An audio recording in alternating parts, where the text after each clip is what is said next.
Hello everyone and welcome on my YouTube channel. Today I want to talk about the best 10 Formula 1 driver of all time. I mean it's very hard to pick 10 drivers only. I've made a list. There are some more that I would like to add, but I wanted to stick with 10. As always, please give me your feedback, give me your ideas, your ranking, debate why or not I should have had some drivers or remove some drivers of that ranking. But here we go, top 10 drivers, Formula 1 drivers of all time.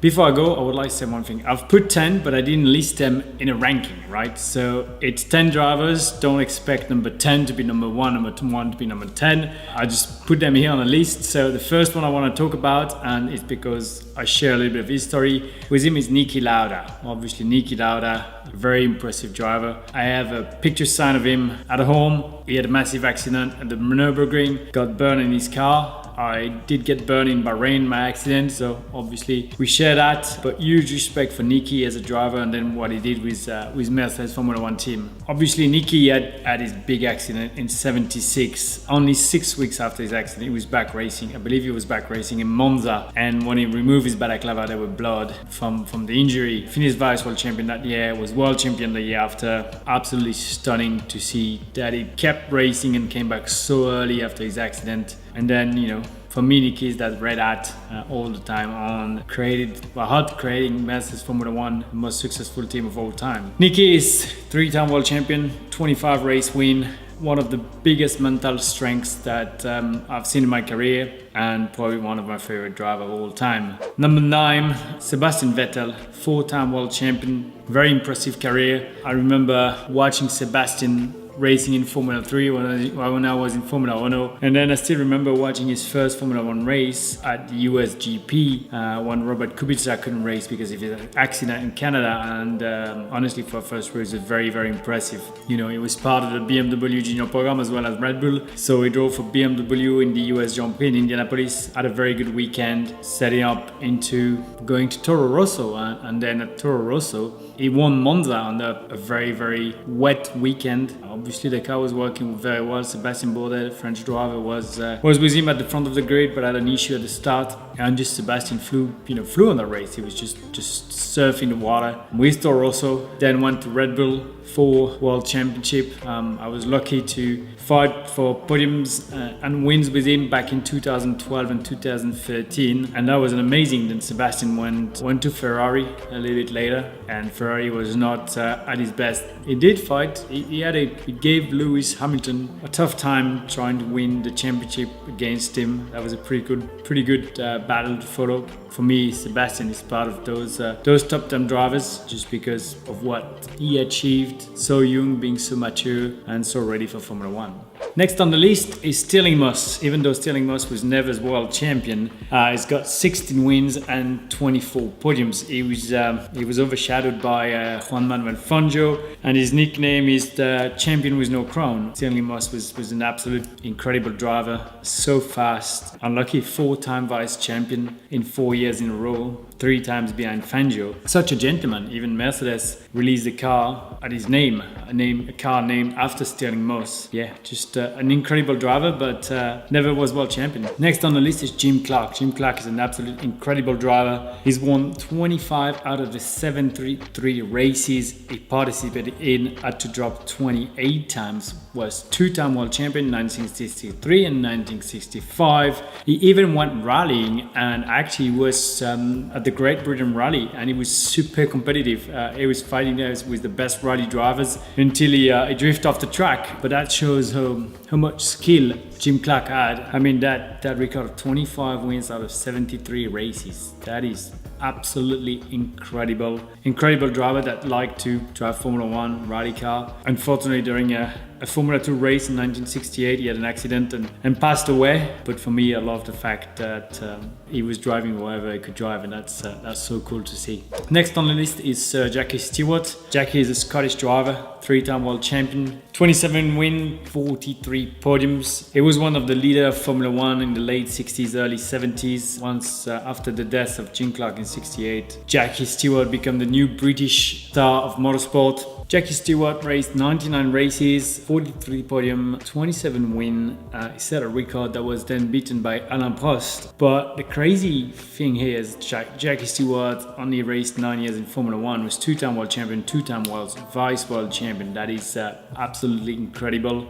Talking to Jackie still nowadays, he's passionate about racing. He understands that racing, he always wears that Scottish trousers so you can see him from far. I was lucky to share some good experience with him. 2013 Malaysia on the grid. He came to me and he told me one thing. He said, slowly catch the monkey. And that meant just build your race and go for it at the end. I finished 6th that race. That worked. Jackie built his own team at the end of 1999. Stewart Racing. I don't know if you remember, it was a full white car with the Scottish flag on the side. I remember Barrichello was driving for them, and can't remember who was. Alan McNish, I think, was there. Won one race in 99, and then that team became Jaguar and then became Red Bull. So also one of the most successful team in history was built by Jackie Stewart. He showed me some of the car. I went once to his property, showed me some of the car that he kept out there, and that was pretty special.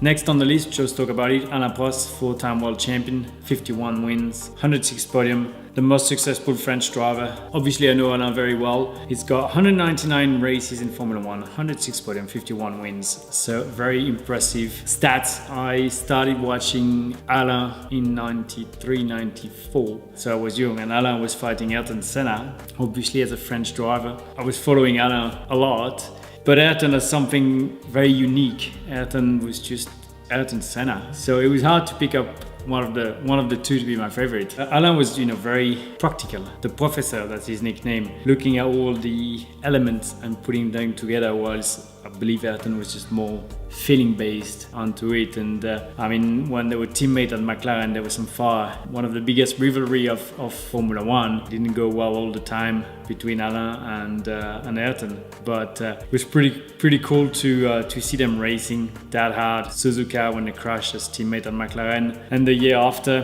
when they crashed again for the World Championship, it was two finishing that stayed in history. Alain then retired for a year, came back and won again. So very impressive career from Alain. Such an amazing driver to get the chance to know.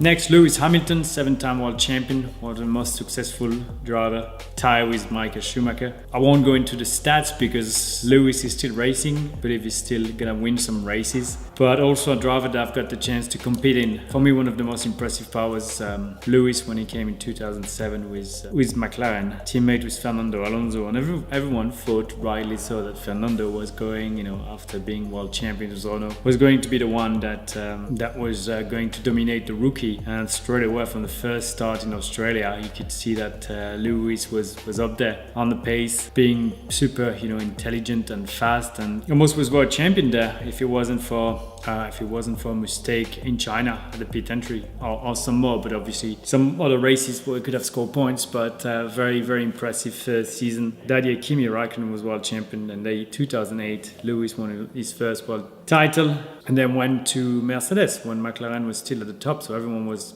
thinking, why is he going to Mercedes and what's going to happen? And what a run at Mercedes. As I say, Mercedes Formula One is the most successful team in the history of Formula One. Lewis is the most successful driver with Michael Schumacher.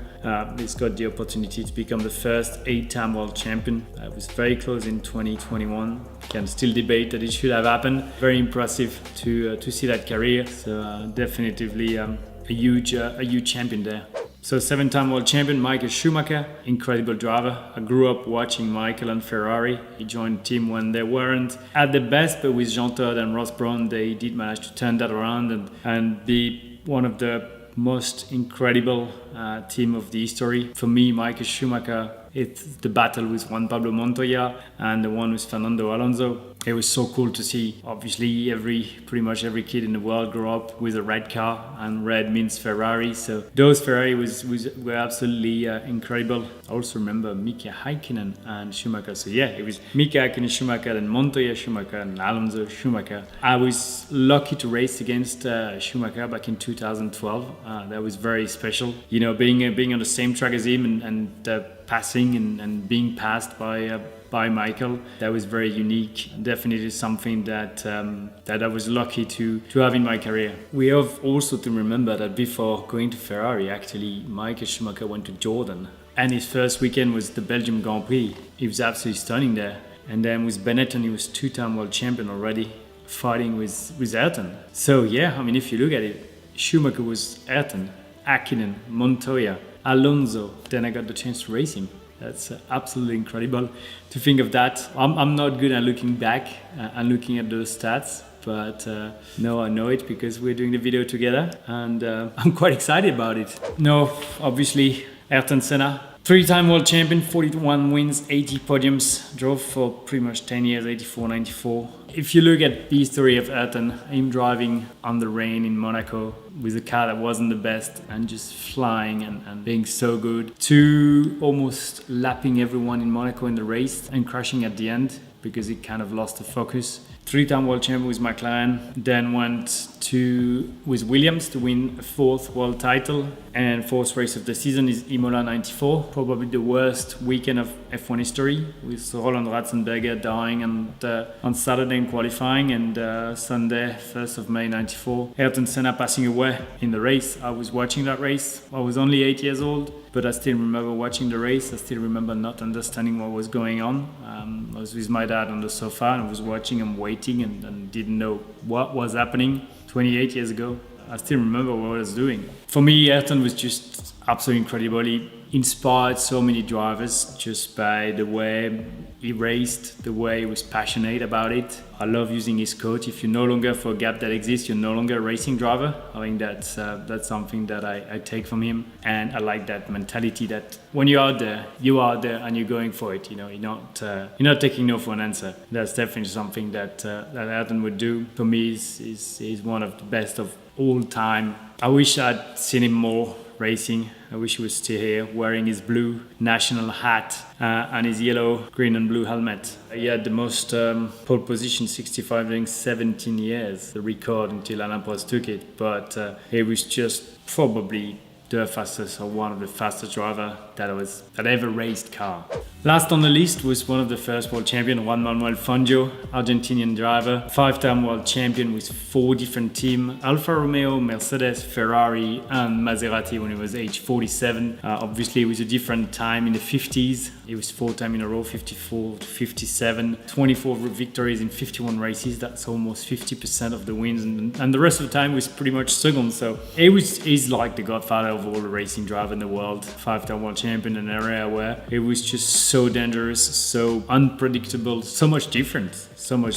But as one of the first world champion of Formula 1, 70 years later, we still remember Juan Manuel Fangio as the guy that started it all for us. Obviously, it's a bit older history, so I know it a little bit less, just because I wasn't kind of watching. But for me, he's on the list of the 10 guys that are up there. Absolutely stunning, absolutely impressive. Love the fact that he's the oldest world champion of all time at 47. Can you believe that? And almost a 50% rate of winning. Just absolutely amazing.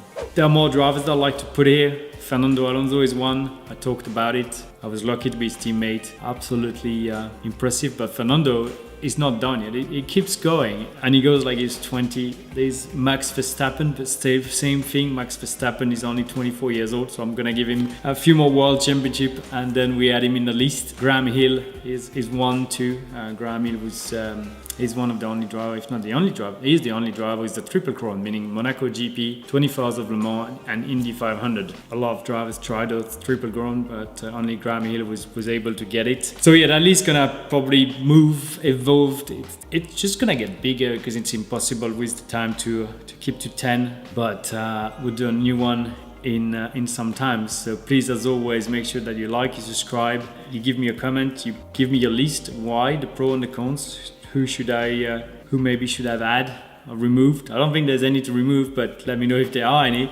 But who we should add. And I'll see you very soon for a new video.